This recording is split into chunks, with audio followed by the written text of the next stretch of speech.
বাংলাদেশের হৃৎপিণ্ডে আগুন দিছে, কয়দিন পরে ইউনূসের চুল দাড়ি মোজ সব পুরাই দিবে আওয়ামী লীগের দোসরেরা। এই আসিফ নজরুল যতক্ষণ উপদেষ্টা থাকবে ততক্ষণ বিভিন্ন জায়গায় আগুন ধরবে। আর স্বরাষ্ট্র উপদেষ্টা একটা ঘোড়ার ডিমের উপদেষ্টা, এরকম স্বরাষ্ট্র উপদেষ্টা 20 আনা বিক্রি হয়। এর কোনো যোগ্যতা আছে? স্বরাষ্ট্র উপদেষ্টার কোনো যোগ্যতা আছে? আরে আগে হাসিনার একটা গালি দিবে, হ্যাঁ 30 কিলোমিটার মাটির নিচে পানির নিচে থাকলে ধরে আনতো। আর স্বরাষ্ট্র উপদেষ্টা বোঝে না, তাবলিগেরা মারামারি করে, এটা করে ওটা করে। তোমরা বলতা যে হাসিনা যে নিয়ম করে থয়ে গেছে আপাতত ওইভাবে তাবলিগটা চলুক 2-4 মাস, তারপরে আমরা দেখবো। তা না, এই উপদেষ্টা হলো 3 জন, আর বাংলাদেশের কোনো চেয়ারম্যান নাই, এমপি নাই, কোনো কাঠামো নাই ভাই, কোনো জনপ্রতিনিধি নাই।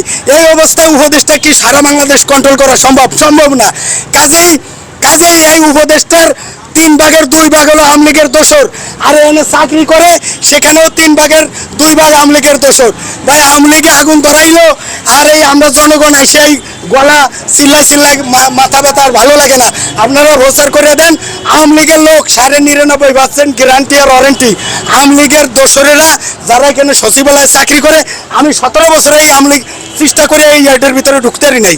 তাহলে যারা ঢোকে সকালে বিকেলে ডিউটি করে, এদেরকে সিসিটিভি গতিবিধি দেখে এর দেখবে তদন্ত 3 দিন পরে ওই যে জাহাজের হত্যার 7 জনরা মারিয়া যেমন ধরা খাইছে, 3 দিন পরে কিন্তু ধরা খাবে আওয়ামী লীগের দোসরেরা এখানে আগুন ধরাইছিল। কিন্তু এই স্বরাষ্ট্রমন্ত্রী থাকলে আর আইন উপদেষ্টা ছাগলটা থাকলে এদেশে এদের বিচার হবে না।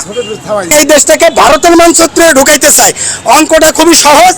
যারা নাকি ইতিপূর্বে আওয়ামী লীগের আমলে বিভিন্ন মার্কেটে, বেগুনবাড়ি, ওই বঙ্গ মার্কেট, মোহাম্মদপুর কৃষি মার্কেটে যারা আগুন ধরাইছিল, তারা কিন্তু বড় কোনো নেতা না, নেতাদের চামচা। তারা বড় একটা অ্যামাউন্টের লোভে তারা এই কাজটা করে দেয় তাদের দলীয় স্বার্থে। হাসিনা কোনো কায়দায় সচিবালয়ে ঢুকতে পারতেছে না তার দোসরেরা। এখন কিভাবে এইখানে একটা অরাজকতা করে আবার নতুন করে ঢুকবে? আপনারা বলতে পারেন, ও ভাই যাই করে আওয়ামী লীগে করলে কি আমি কি মামার নাম কমু? করে তো আওয়ামী লীগে, এই যাই ঘটাইতেছে দেশটারে। এখানে আনসার লীগ করে, এই আনসার লীগেরা এনে ধরা খাইছে না, অরাজকতা করতে চাইছে না। এখানে বিভিন্নভাবে কিছুদিন আগে ওরা কয় দুনিয়াতে আওয়ামী লীগ, পরকালে তাবলীগ, এই কথা কয়। তার মানে এই আলেমপন্থী বলেন আর জুবাইরপন্থী বলেন আর সাতপন্থী বলেন, এই সব পন্থী কিন্তু আপনার আপনার এই কি আওয়ামী লীগের দোসর বেশি।